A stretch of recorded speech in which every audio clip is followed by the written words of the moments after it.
Hi, Karen. I am thrilled to see your beautiful face, even though I sound like a nasally Muppet and a nasally Muppet that has COVID and is in Bend and not New York. But great to see you. Oh my gosh, Katie, it is always wonderful to see you, even with all of those caveats. I don't think you sound like a Muppet. Even if you did, Muppets are great. It's true. I Who do love doesn't love Muppets. Muppets? I have two Muppets on the couch behind me. Fair. I do hate that you have COVID. Oh my God. Oh What the my fuck? God. Also, me and so many people right now, I swear to God. Have you been hearing? Everyone has COVID right now. It's very in. Everyone is. Oh yeah. Cancel's so hot right now. COVID's so hot right now. Oh my God, Katie, you're so on trend right now. So on trend. Yes. Oh my God, did you get COVID from TikTok? Seriously. Fall fashion 2023 COVID. Like, Oh God. oh. Sparkles and COVID. Yes, Oh. exactly. Sequins slash COVID. But yeah, so there's that. And that's the one of the headlines, I guess, for today. But really, and I can get into it, but Karen, the more important headline is that you and MLB are now back in Indy, but you earlier last week went to New Orleans to see the Queen. I would love to hear how, like, seriously, how did it go? I'm like dying to know. Oh my God. Well, and you have been to the show. Here's one thing I will tell you I did not know. Do you know she changes almost every costume, every show?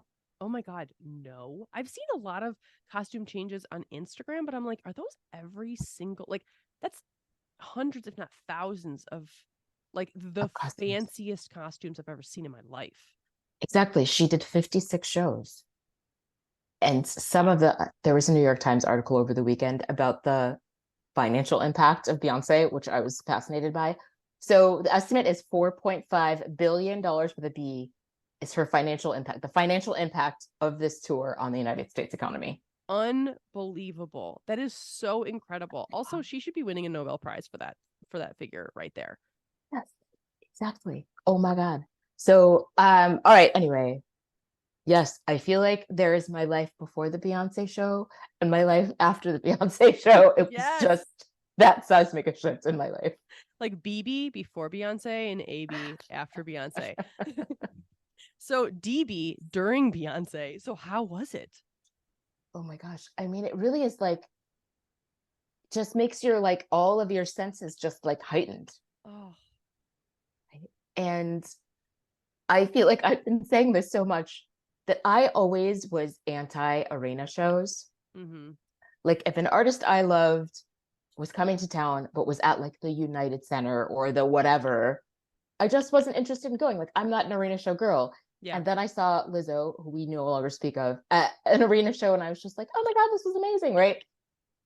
But I still was just like, "Ah, Beyonce, I love you, but I don't want to go to an arena show." Then I got FOMO, and I went, and I was like, "Oh shit, is this what I've been missing all of these years, being a snob about arena shows?" And my coworker was like, "No, because that show is like unlike anything else you'll ever see in your life." And I was like, "Okay, here." That's fair. That's totally fair.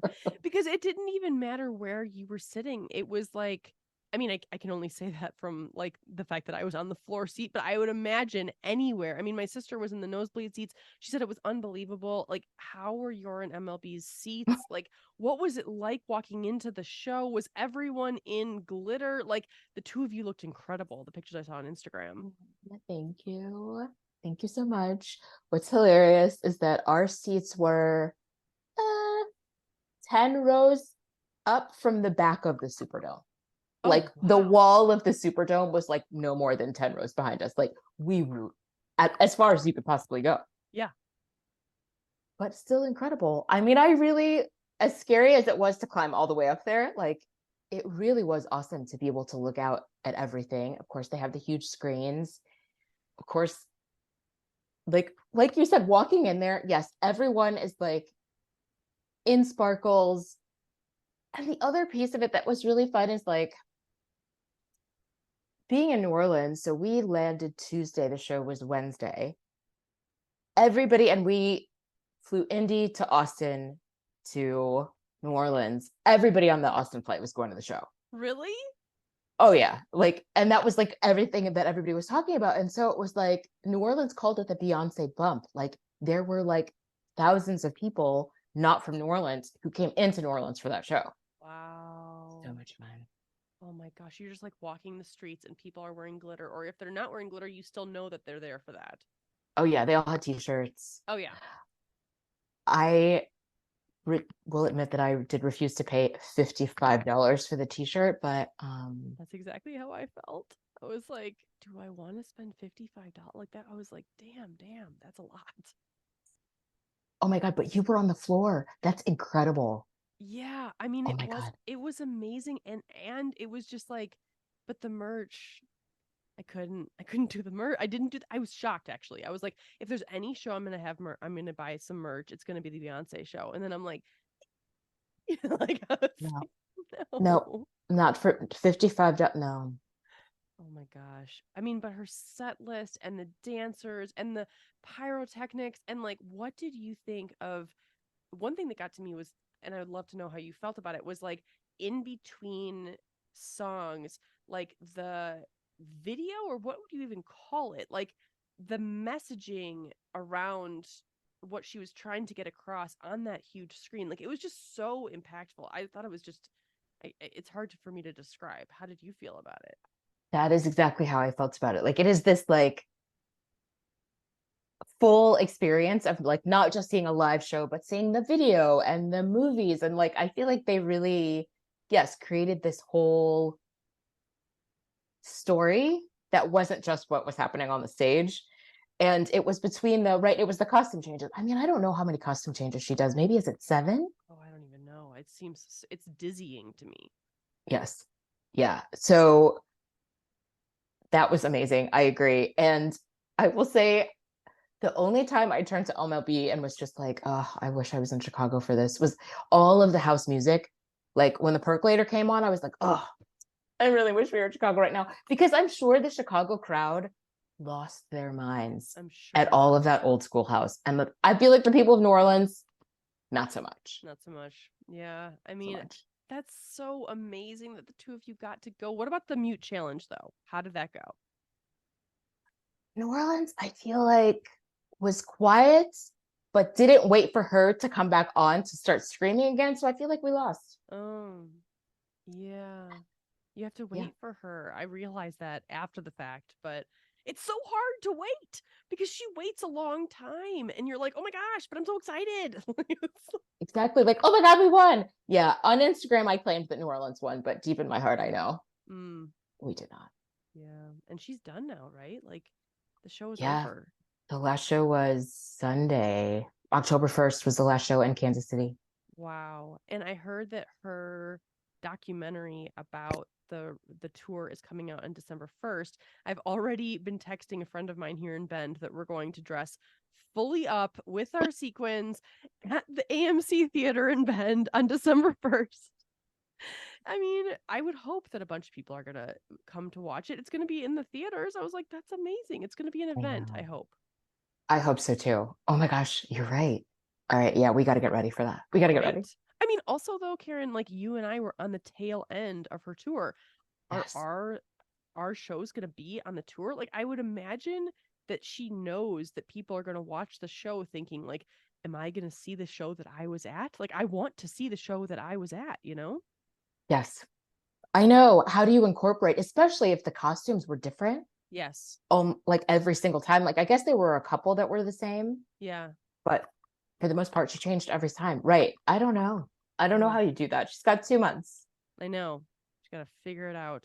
I'm sure she has an incredibly capable team on her side to do that. But wait, okay, what about New Orleans after the fact though? Okay, so you're coming out of the Superdome and you and MLB are, my guess is, riding high on Beyonce Magic.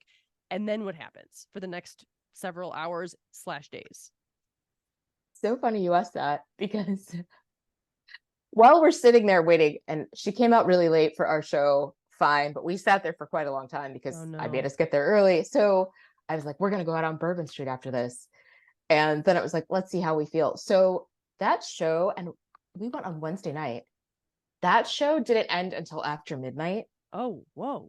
Yeah, no, she didn't take the stage till 9:30. So the show didn't end until after midnight. And to our credit, we did walk to Bourbon. We walked down Bourbon for our hotel. So we stayed within walking distance of the Superdome. Bourbon Nice. Street also within walking distance. We walked down Bourbon. It was, as you can imagine, just like a giant party.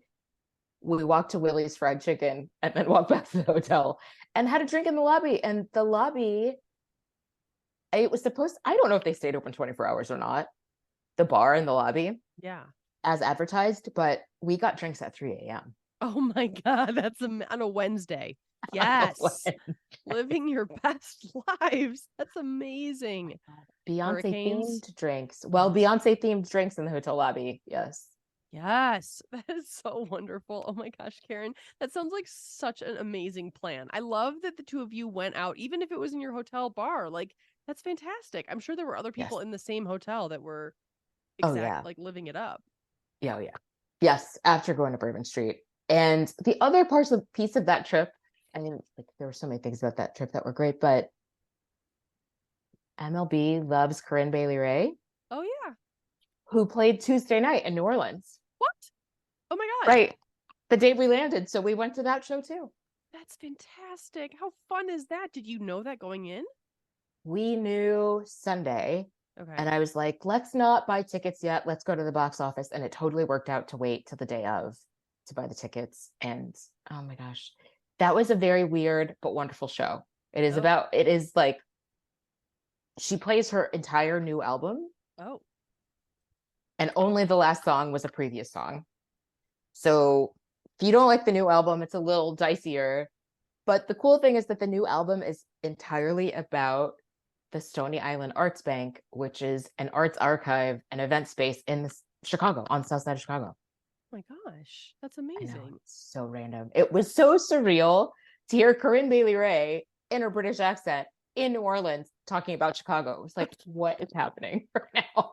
It's like such a simulation moment. Like it's just like, what world am I living in right now? Wow. I was gonna ask if she's from Chicago, but no, she's British. Okay. Yeah, yeah. Huh. That's amazing. Oh my gosh, how fun is that? And then you stayed the rest of the week, right? Did you like Yes. do some sightseeing, some beignet eating? How did all of it go? God, the beignet eating. I didn't want to eat them, but I ate them twice. They're so amazing. They're so good. And then what did we do Thursday? Oh, Thursday we hung out, lots of walking, had drinks with one of my best friends in the world from growing up, Oh my somebody I've God. known since I was like, I know, 11 years old. How fun is that? Did they Now just live lives there? in, yes, lives in New Orleans. So much What? fun. Oh, that's I awesome. know. And then Friday was great because my cousin from Chicago, her daughter goes to school in New Orleans. And so we all hung out all day Friday. And I got to go to MLB's alma mater, which is Dillard in New Orleans. So fun. Oh, that's right. I forgot that MLB went to Dillard. It's like so they really know New Orleans, I'm sure. Oh, yeah. Yeah, yeah, yeah. Wow, that's so Yeah. fun. That's amazing. Did they like it too? Did they love the Oh, yeah. Beyonce concert? Oh my God. Yes. No, we are obsessed with it. Oh, Obsessed. Ah, so good. I'm so glad you went, and I'm so glad you're not Molly Ringwald that didn't go to the prom. This is a callback, listeners from many episodes ago, but yeah, Yes. Yeah. No, I agree. I don't know what I would have done if I was like going to the concert movie, but hadn't been to the concert. right.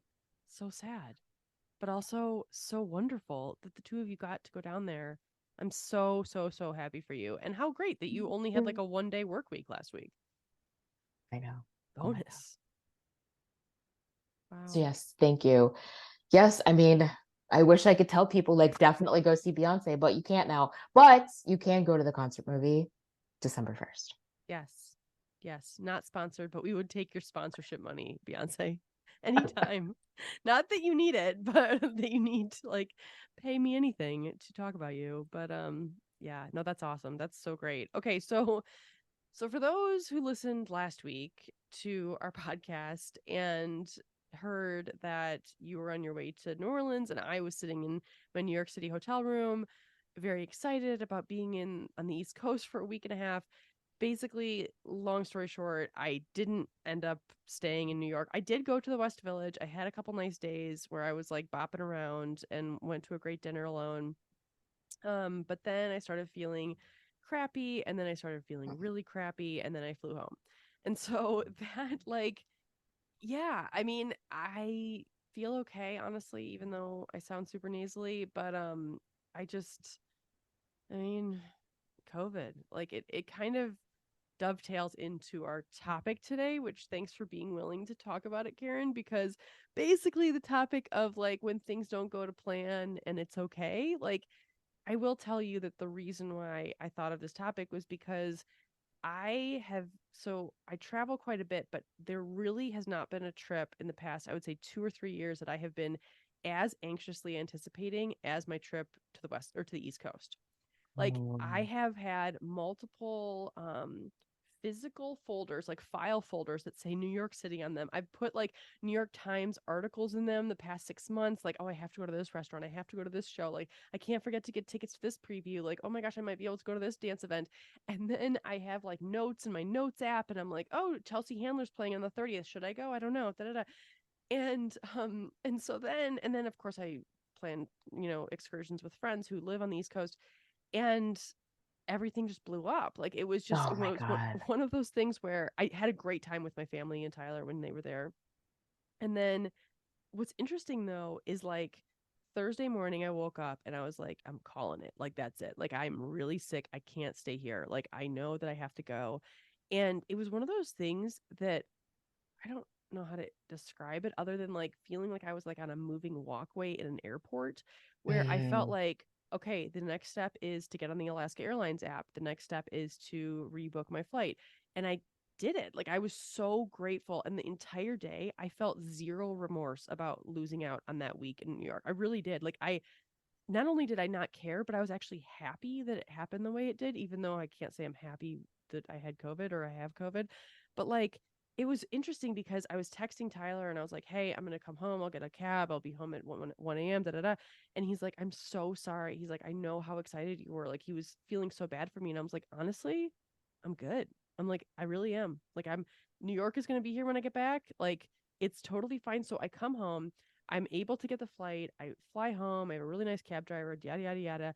Get home, get into the extra bedroom because Tyler's already sleeping in her primary bedroom. And I lay down, and all I could do, Karen, literally, is just say out loud, thank you, thank you, thank you, thank you, thank you. Like I really was out loud to no one in this bedroom. I was saying thank you because I was so grateful that it worked out the way it did, that I was in my own house, in my own bed. Like I knew I was getting sicker. I knew I had COVID, even though I had been testing negative, which I did test positive the following day. And then what ended up happening was fucking hurricane whatever hit New Oh York my the God. next morning. So the Oh, next that's morning, right. did you see those videos? Yes. Oh my god. I mean, the flooding in the subway stations, and like how like, streets turned into rivers and all of this stuff. Like I would have been in the middle of that. And yes, I would have had enough food, and I was on the 5th floor in the apartment that I was renting, and like I would have been okay. I would have just basically been under house arrest. Like they're really, like, me personally, I would have been okay, but I'm also just like so grateful that it didn't work out. Like I'm just so happy. And it's just Yes. this concept of like when you have a plan and you're really fucking tight about that plan and you don't want to like budge from that plan, and then all of a sudden it explodes in your face and you're like, oh, that wasn't so bad. Actually, that's actually good. I don't know. That's just what I was thinking about today. Oh, Katie, I'm so glad you got out. I'm so sorry you have COVID, and I'm so sorry you weren't like that. You felt like shit, but like, oh my God. Oh my God. Can you believe that? Like literally I feel like the next day it was like, oh, the governor is declaring a state of emergency. Yes. Oh, Yes. flash flooding. Oh, corpses of rats. Thousands of rat corpses are floating down the street. Oh my God.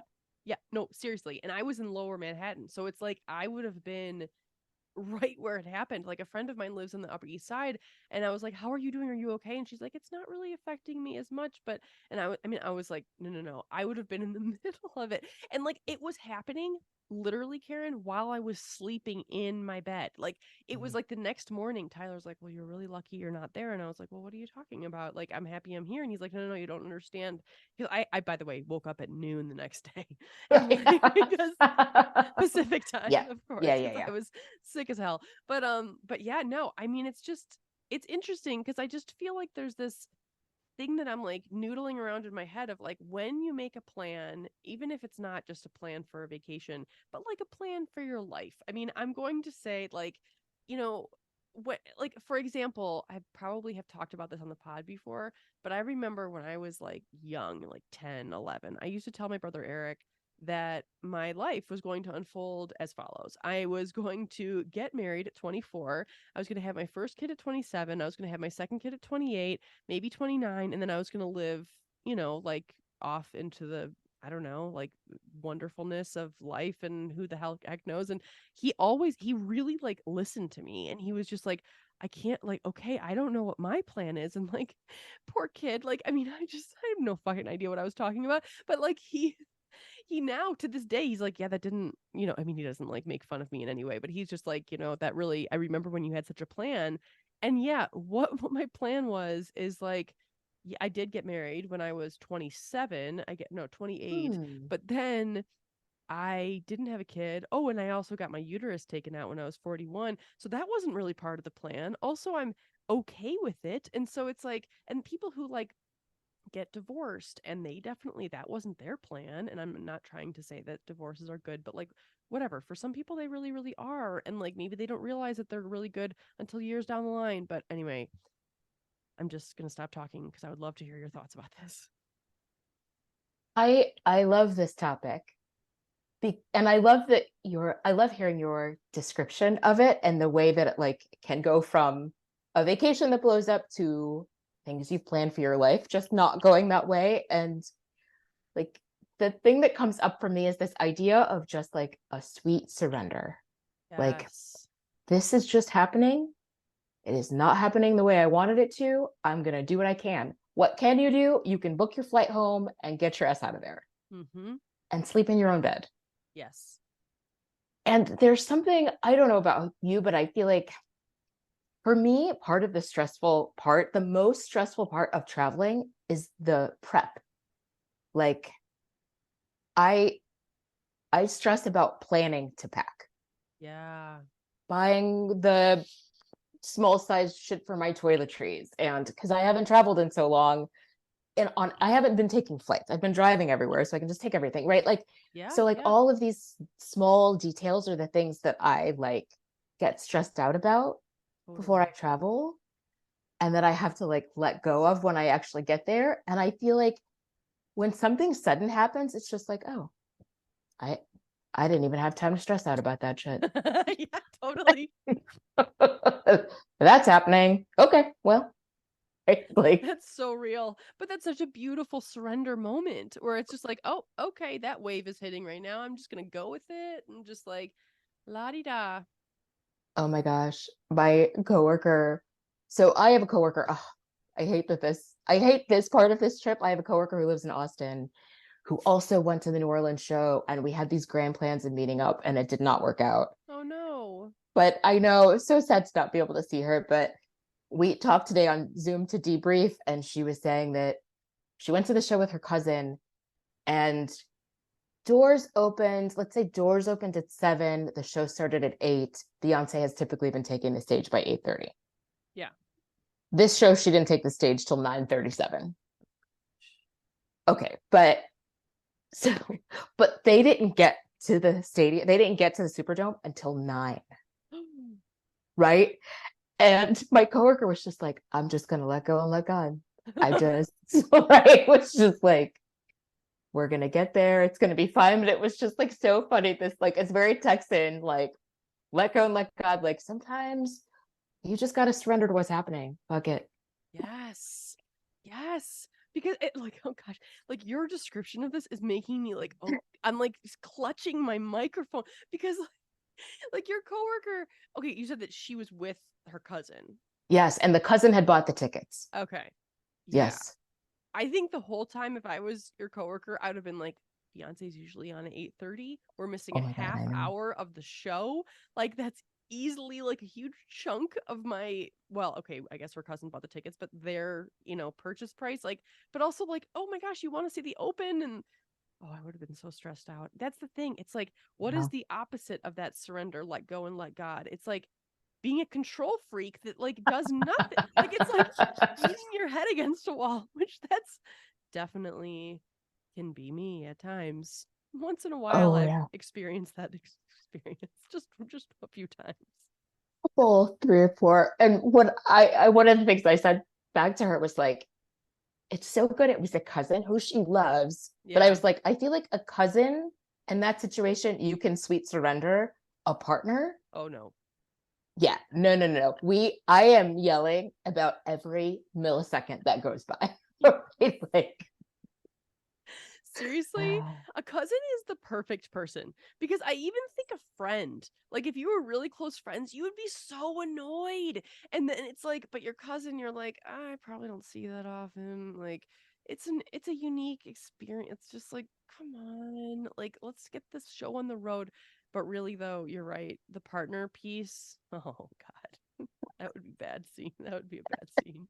she's like, oh no, if that had been my husband, oh my God. I was like, yeah, exactly. Like,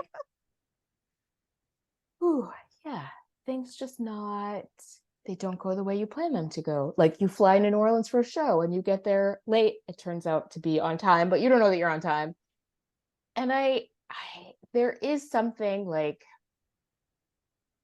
it's a as stressful as it is for things to not go the way you want them to, sometimes it can be a relief. Yeah. It really can, especially when you're willing to look at it in a way of like, you're not Yes. holding on to what was. Like, if you keep holding on to what was, like, well, wait, but it could have been, and it's not. It's just not. Then it's like, if you can let go of that, it's easier said than done. But yeah, that's when the relief washes over you, and you're just like, great. Like, it almost like opens you up to just like the possibilities of what is now. Yeah. I feel like I'm glad we're talking about this version of it, like your trip version of it, and not something huge. Because I think people who are listening who have Yeah. had something huge not go the right way are probably like, fuck you girls. But I feel like here's out. Once you give yourself the space to grieve and to mourn that what didn't happen and what you wanted to happen and what you thought was going to happen, yeah, I feel like we said I before we hit record, like the nirvana for me, I will know I have achieved enlightenment when these things happen and I'm able to just be like, okay, I I am in a place in my thinking that whatever happens is okay. No matter how Yes. this goes, it's going the way it was meant to go. It's okay.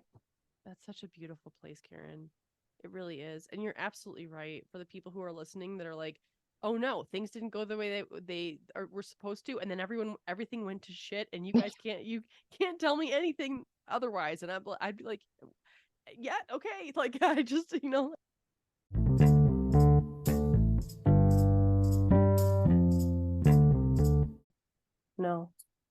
But I can see your lips moving. Can you hear me?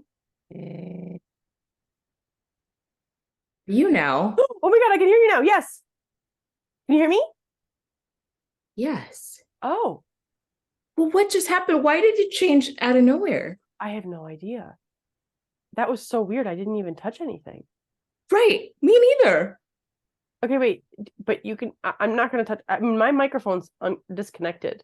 Should I Oh, reconnect it? No, no, no. You sound great. Maybe we should not touch anything. I don't know. oh God. Okay, but you can hear me. I can. I don't want to touch anything.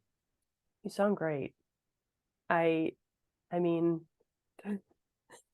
this is the surrender moment. Oh God. Oh my gosh, what was that? I don't know what's happening with our mics. I know. Okay, we're okay though.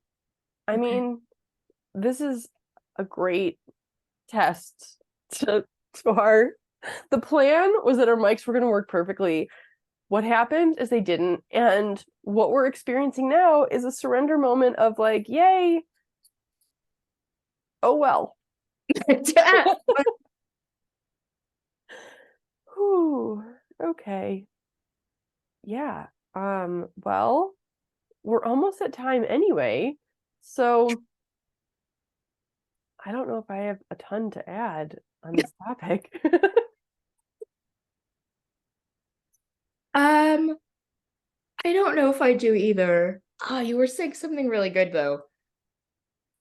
Oh, gosh, I don't remember anything that I was saying, but it's okay. It's okay. I mean, the surrendering, the like getting to a place where you're okay with what happens, the next stage of what happens versus like the plan of what was going to happen in your mind. Yes. Well, and I think also remembering that, and we've talked about this before, sometimes things don't go the way that you plan them. They go better. Yeah. Like sometimes a shitty thing happens and is immediately replaced by a great thing. Or maybe a great thing replaces the thing that you thought was going to happen. And you're like, oh, this is so much better. Totally. Totally. Yeah.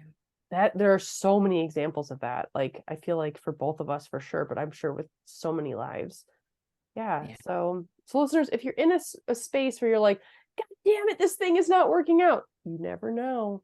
It could be the opening for something even better. It could be the opening of you falling asleep very, very soon and just saying thank you to no one and just being really happy that you got COVID and that you're in bed alone. That's, yeah. Slash, if you have the right, if you have achieved nirvana, you will feel that way regardless of what happens. Yes. That like you'll always just be in a space of like, okay, it's okay that happened. Yes. Yes. That is so beautiful. All right. Well, thanks everybody. We will see you all next week.